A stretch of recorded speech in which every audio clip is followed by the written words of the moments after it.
30岁，一张截图，老公的生日愿望是想和我离婚。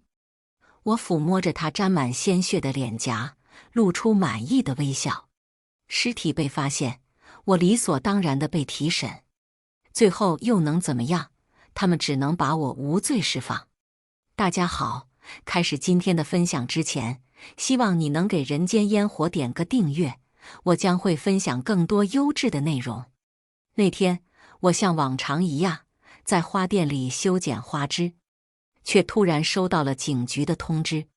我的老公死了，死在了办公楼不远处的小巷里，死亡时间大概在晚上8点到10点。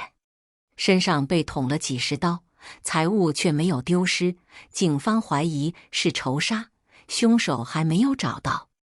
我换上了一袭白裙，神情悲痛地来到了警局。待我认识的女警拿怜悯的目光看着我，告诉我节哀顺变。随着白色的布料缓缓掀开，我看到了那张熟悉的脸，正是与我朝夕相处的老公。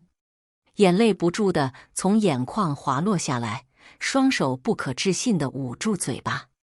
我害怕看到眼前的场景，我踉跄着朝着他的尸体走去，却被女警拦住。四肢的力气仿佛被抽空，我无助地半靠在女警的怀里。她拍着我的肩膀，无声地安慰。我回家了，天阴沉沉的。我失魂落魄地走着，不愿意接受挚爱的离去。没多久，负责案件的警官来家里询问情况。那时我正准备出门去店里，来的是2位警官，一老一少，是师徒。他们问我，老公在外面有没有什么仇家？我想了半天，只能摇头。老公一向温文有礼，待人有度，他是个热心肠的人，哪怕是不甚相熟的朋友找他借钱，他也愿意伸出援手。所有人都喜欢他。李女士，你的脖子是……我连忙捂住了脖子上的青紫，低着头没有说话，眼泪却一滴一滴地流。没什么，这是我不小心碰到的。小警官皱了皱眉。我们希望你能说实话。我怔怔地抬头，看着他严肃的表情，说出了老公不为人知的秘密。我的老公叫贺礼，是外人眼里的大善人，标准的好老公。可每夜深人静的时候，他总是忍不住对我出手。有时是在酒后，有时只是他压力大了，需要发泄。每天出门，我都需要想办法遮盖我身上的青青紫紫。尽管他打我，但是我还是爱他。我对着小警官说出了我的真实想法。我爱他的优雅，爱他完美的外表。我知道他也爱我，他只会把他不为人知的一面展现给我。这难道不是爱我的表现吗？这是他给予我的特殊的爱。对面的2人似乎无法对我的话产生共鸣，草草问了几个问题后，就准备离开了。关上房门，我还能听到他们的声音。老房子并不隔音。师傅，虽然他说话有点奇怪，但应该不是他。受害人死亡的那天，他在花店。而且，我觉得他挺悲伤的。悲伤的人还有时间化妆吗？你小子还有的练。我靠着房门，摸了摸脸上精致的妆容，轻笑了一声。花店又重新开门了。小城市里藏不住事，过往的人都对我指指点点。你看见了吗？就她老公死了，现在还没找到凶手。啊，这么惨呢？你说留下他一个人可怎么办呢？谁说不是呢？这都30了，咋就出这档子事呢？我对闲言碎语都不予理会，只是像个木偶一样，面无表情地经营着我的花店，仿佛是太过悲伤，以至于没有了情绪。节哀顺变，生活总是要向前看的。来人是我的一位老主顾，是位西装革履的绅士，每天路过花店，他总会为他的妻子带上一束玫瑰。他说他妻子喜欢玫瑰，我就向他推荐了我喜欢的卡罗拉，纯正的红色，饱满的花朵。他很满意，一来二去，我们就熟络了起来。我的一次粗心大意，让他看到了身上的淤青。我说是不小心磕碰，他似乎不信，但也没说什么，叹了口气，走掉了。第二天，他来买花的时候，带来了跌打药。他是个好人。我抬起头，对着他笑笑，说我会努力走出阴影的，不用担心。他没说话，只是买了更多的花，似乎想照顾一二。平静的日子没过几天，办公楼附近的另一条小巷，第二具尸体，相近的作案手法，相近的地点和时间，是老公的秘书，一个风姿绰约的女子，和每天一袭白裙的我，就像是两个极端。这一次，我被带到了警局审讯室，原因是女子的手机里有和我的聊天记录，在1个月前。我的思绪回到1个月前，一个陌生的号码给我发了一张截图，配文：放过他吧，他根本就不喜欢你。截图上是老公的微信头像和姓名。另一个头像我没见过，并不在我的朋友圈里。我已经快被他烦死了，他控制欲怎么那么强？你知道吗？去年生日是他给我过的，哈哈哈哈哈哈哈！我许的愿望竟然是尽快和他离婚。他看我的眼神简直可怕，这是老公说的话。和他对话的人回了个抱抱，心疼。你为什么不回复？对面的小警官问我，是上次登门的那一位。为什么不回复吗？是的，我没有理会陌生号码发来的信息，因为啊，我不相信是真的。毕竟我老公那么爱我，大概是有人嫉妒的恶作剧吧。我说的那么笃定，似乎完全不相信老公会有二心。小警官，你有兴趣听我讲一个故事吗？我叫白露，从小生活在一个幸福的家庭里，有漂亮温柔的妈妈，还有英俊帅气的爸爸。可是，一切都毁在了那天下午。学校提前放学，我回到家中，虚掩的卧室门里传出了的声音。我羞红了脸，准备悄悄走过去，偷偷地钻进自己的房间。可是，在经过门口时听到的对话，让我的脊背发凉。我站在走廊上，扑通扑通，我甚至能听到自己的心跳声。那是一个陌生又熟悉的声音，不是妈妈，是赵阿姨，爸爸的同事。她有我好看吗？那个黄脸婆哪能和你比呀？那什么时候才能娶我呀？快了，快了，等过2天，等他拿到那笔奖金，我就和他离婚。爸爸出轨了，我的幸福家庭破碎了。我不忍心将现实告诉妈妈，我掩藏着内心的秘密，惶惶不可终日。最后，他们的事情还是被妈妈撞到了。狠心的男人没有一丝丝的愧疚，他踹开了妈妈，跟着年轻靓丽的女人走了，也踹开了我，就像是踢开了一只灰扑扑的老鼠一样。后来，妈妈疯了，她太爱爸爸了，爸爸的抛弃让她无法接受，她把自己困在同一天，严重到产生了幻觉。是我亲手把她送进了精神病院，我成了没有爸爸妈妈的孩子。我不再相信爱情，天下的乌鸦一般黑。直到我遇到了我的先生，他是学生会的会长，也是我的学长，高大帅气，彬彬有礼。无数的狂风浪蝶围绕在他的身边，女朋友的位子却一直空着。后来他向我表白，他说我就是他一生等待的人，我就是他最契合的灵魂伴侣。我说过，我不相信爱情，我当然推开了他，但他没有放弃，一追就是4年。我被他打动了，我答应和他在一起。恋爱后，他把我捧在手上，我就像是他的珍宝，我们一直都很幸福。他向我求婚，资助我开了梦想的鲜花店。你说，这样爱我的人，怎么会出轨呢？怎么会不喜欢我呢？我抬眼，淡淡地看着对面的小警官。突然，门被推开了，小警官被叫走。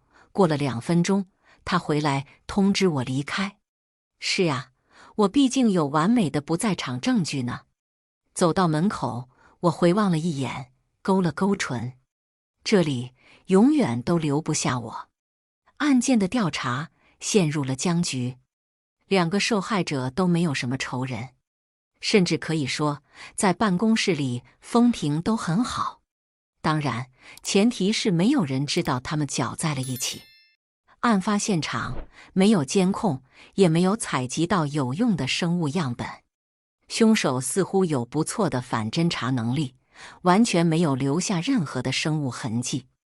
唯一有动机杀死他们的，似乎只有我这个所谓的原配。可是2起案件的案发时间，我都在花店忙碌，监控和买花的客人都能为我作证。我坐在花店里修剪左手上的卡罗拉玫瑰。贺里，我给过你机会的，可你呢？是你背叛了我。看着玫瑰花娇艳欲滴的花朵，我的思绪飞回了过去。露露呀，今天乖乖的自己在奶奶家玩哦。哎，爸爸妈妈不陪着露露吗？露露乖，爸爸陪妈妈过节去了。今天是情人节哦，是相爱的人才能过的节日。爸爸妈妈不爱露露吗？哈哈哈哈哈哈！宝贝，是2个人互相喜欢的爱哦。等你长大了就明白了。爸爸捧着花束去接妈妈，那是一大捧卡罗拉玫瑰，是妈妈最喜欢的花。妈妈在爸爸离开的那天砸碎了花瓶，鲜红的玫瑰洒了一地。可是，玫瑰又有什么错呢？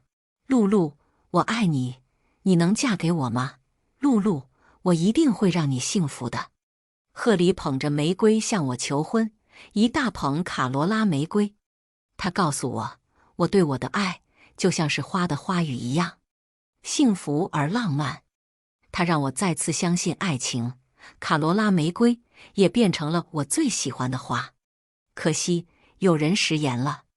2件凶杀案，没有线索，没有头绪，小镇的人们却不愿意就此放过。他们把矛头指向了我，一个没了丈夫的寡妇。尽管我有不在场证据。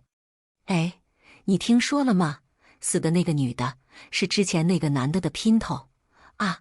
还有这种事，你说他老婆之前知不知道啊？这还能不知道？我听说呀，那小三的挑衅短信都发他手机上了，也没见他闹过呀。他是不是不在乎啊？怎么可能？哪有女的同意老公在外面养小三啊？我怀疑2人都是他杀的。他不是在店里吗？怎么杀人？这还不简单，找别人杀呗。附近的流言愈演愈烈，花店的生意也一落千丈。每天店里不过零星几个客人，也都是不关注八卦，没听过流言的。他又来了，照例还是买玫瑰。你走吧，今天没有新的玫瑰。我的身形消瘦，几日来的绝食，让我看起来弱不禁风。是不是因为那些流言？你别听他们瞎说，我相信你不会杀人。我苦笑着摇摇头。又有什么用呢？假话说得多了，也就变成真的了。没有人想知道真相，他们只能看到自己想看的东西。一滴晶莹的泪珠从我的脸颊滑落，一张纸巾递到了面前。你以后也别来买花了，对你影响不好，毕竟是杀人犯开的店。我自嘲地笑了笑。没事的，都会过去的，很快就能好起来。他拍了拍我的肩膀，随后走出了花店，走进了茫茫的夜色里。第2天，凶杀案告破了，凶手是个法医。凶手自首了，是情杀。据传言说，法医对秘书爱而不得，于是杀了他的情夫，却依旧得不到他，愤怒之下杀了秘书。案件告破后，花店的人流又多了起来。兴许是因为愧疚，他们在我的店里买了好多鲜花。临走时，还有人跟我轻轻地说抱歉。没关系，这是我给每一个人的回应。他们夸我善良，安慰我未来的日子会好起来。是呢，会好起来的。那个小警官又来了，带着法医的审讯记录。你知道那个法医是谁吗？我怎么会知道一个杀人凶手呢？他常常来你的店里买花，你应该不知道他的名字，但你应当是见过他的。他叫顾北，这是他的供词。我拿起桌上的文件，一个故事徐徐展开。我叫顾北，出生在一个小城。我家很穷，爸爸是下岗的工人，母亲也只能靠织补补贴家用。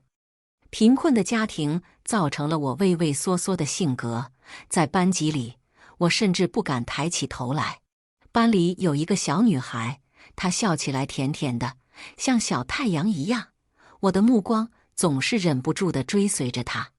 有一天，她跟我说话了：“顾北，你怎么每天都不说话呀？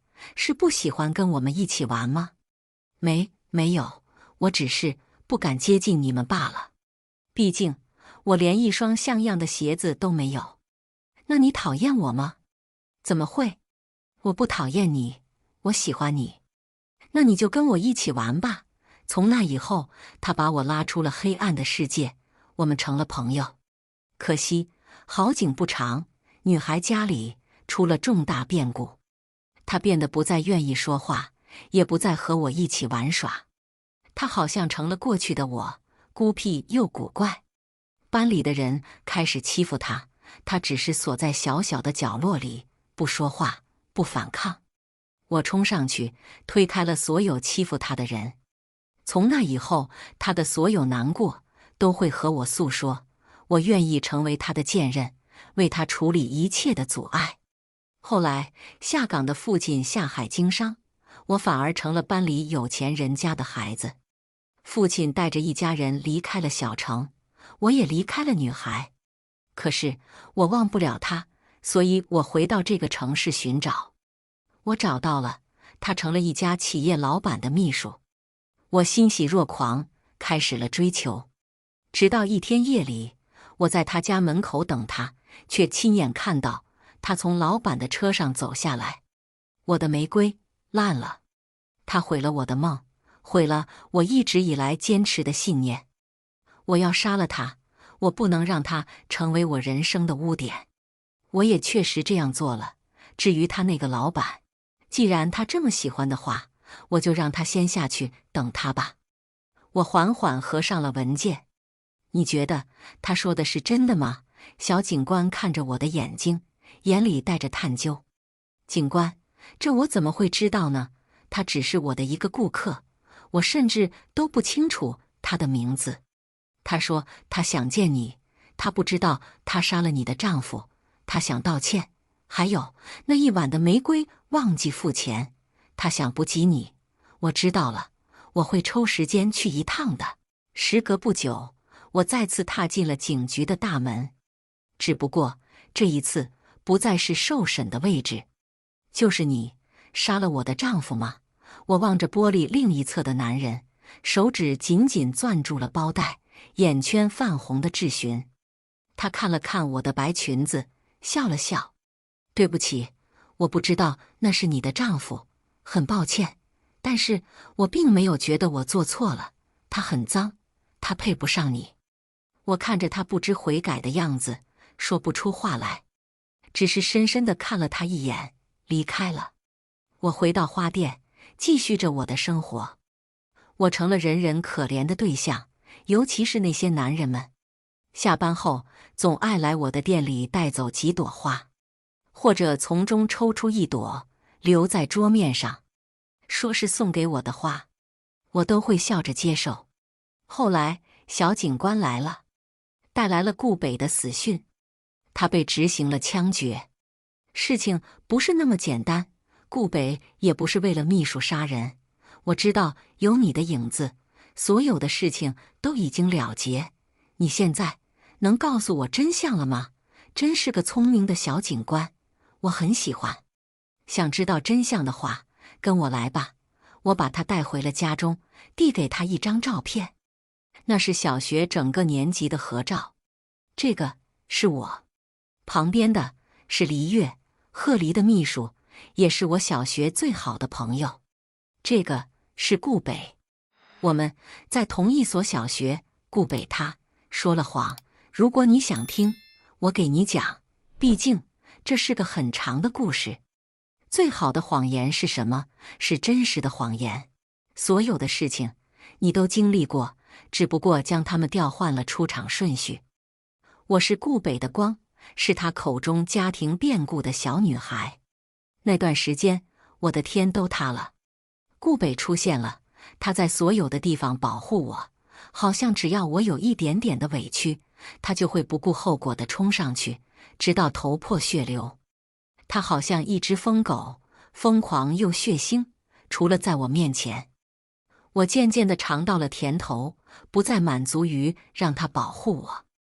我用顾北去对付所有我讨厌的人，只要在他面前稍稍示弱，他就会为了我不惜一切代价。没有比这更好用的狗了。只可惜他走了，从我的生活里消失了。我失去了一条忠犬，那又有什么关系呢？没有人会为了一条狗伤心。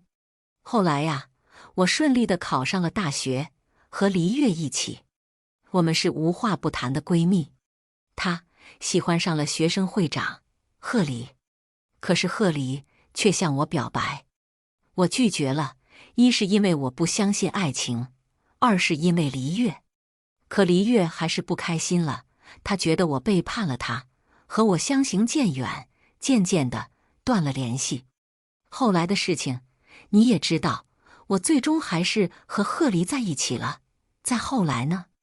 再后来，就像王子和公主没有演出来的婚后生活一样，我们度过了甜蜜的几年。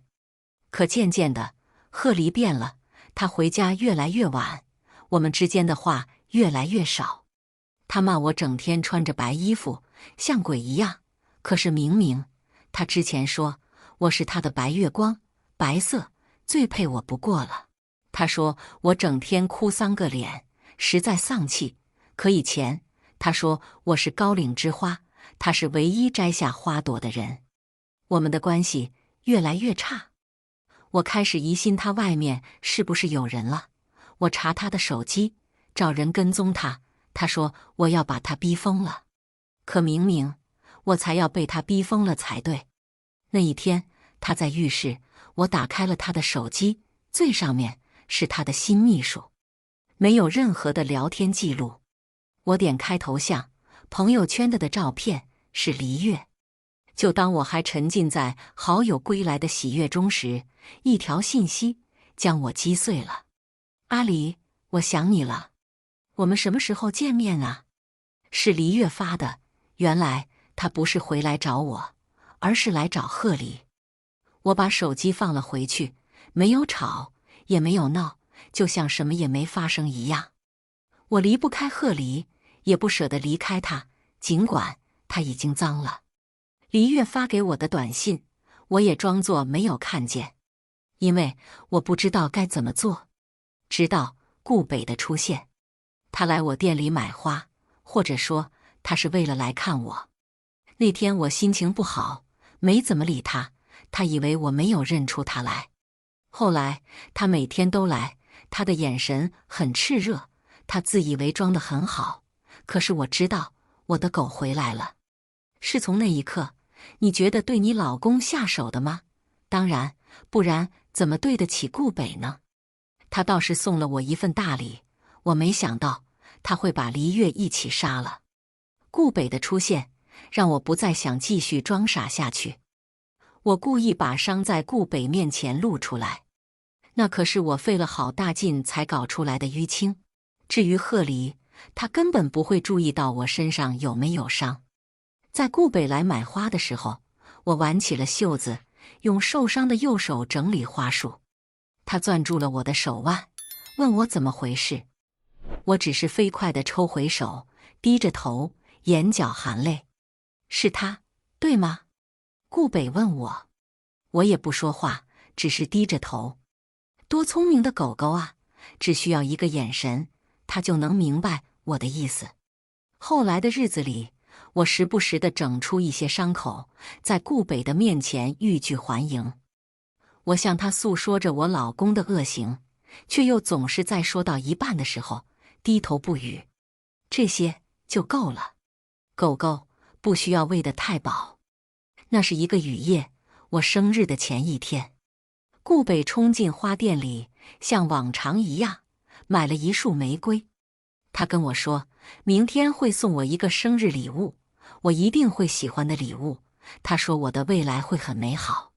我知道我要和贺黎说再见了。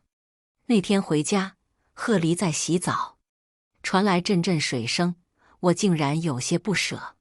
我问他，明天我生日，能不能在家陪我过生日？他拒绝了，说公司有会议。我知道那是他和黎月约好的时间。我给过他生的机会，是他自己不知道珍惜。第二天一早，他出门了。出门前，我给了他一个吻，认认真真地看了他好久，那是我对他最后的告别。果然，那天之后，我收到了他的死讯。顾北的行动很迅速，这是我收到的最好的生日礼物。我本以为事情可以结束，却没想到他们把矛头指向了我。没办法，我只好继续装可怜，让我的狗来证明我的清白。就因为他出轨了，所以你就要杀了他？这也未免太残忍了。对顾北也如此残忍，你真的没有心。是他让我这么做的呀。怎么会残忍呢？我摆弄着洁白的裙边，笑得很开心。他跟我表白的时候，明明说过会一辈子爱我、疼我。他还发誓，如果他说了假话，就不得好死。我不过就是在履行他的承诺罢了。他杀死了我的爱情，我为什么不能杀死他呢？至于顾北，那都是他自愿的罢了。小警官走了，他得到了他想知道的答案，可是他拿我没有任何办法。毕竟我什么都没有做，只是找人诉诉苦罢了。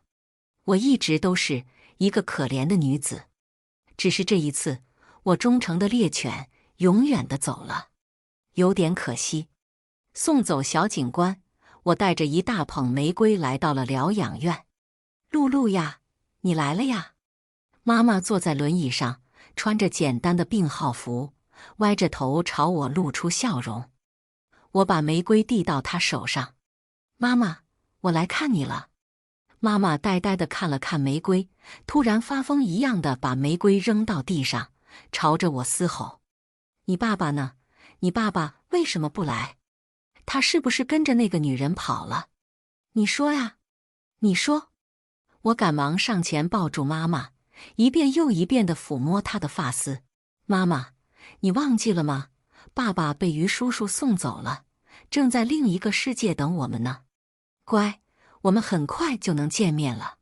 妈妈被安抚了下来。是啊，爸爸被于叔叔送走了，他在那边等我呢。我是顾北，我一直都喜欢着白鹿。她总喜欢穿着洁白的长裙，是那样的圣洁、美丽。小时候，我的离开迫不得已。离开的每一天，我无时无刻不在想着她。毕业后的第一件事情，我回到了小城，成为了一名法医。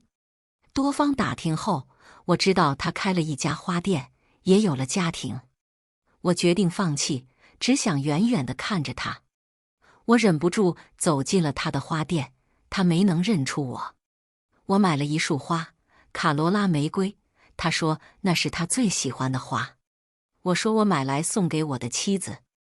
为了能见到他，我每天都会去买花，买给我那个凭空捏造出来的妻子。可渐渐的，我发现他脸上的笑容少了，他变得苍白、无力。我的玫瑰好像要枯萎了。又是一天，我在她的手腕上看到了淤青。我问她是不是她丈夫打的，她没有说话。他从来不会抱怨别人，一直都那么善良。我也是从那天意识到，他的婚姻似乎并不幸福。我开始着手调查她的丈夫出轨了秘书。那一刻，滔天的愤怒将我淹没。为什么？为什么拥有了玫瑰，却不好好珍惜？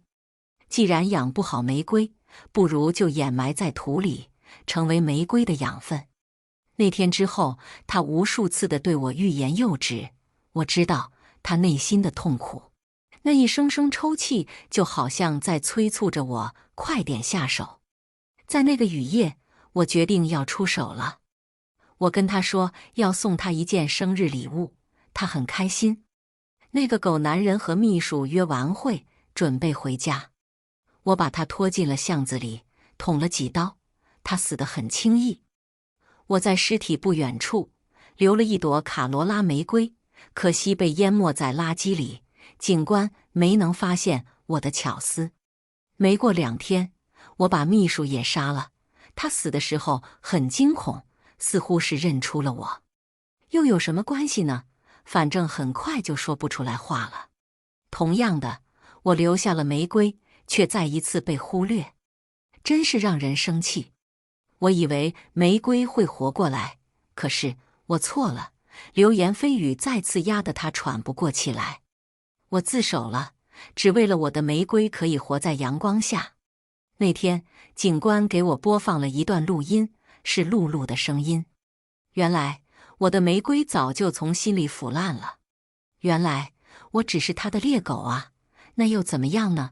我是他唯一的、忠诚的猎犬。他想让我指认露露，我拒绝了。杀死员外的是狗，承担后果的也只能是狗。以上就是今天分享的故事，希望能给人间烟火点个订阅，我将会分享更多优质的内容。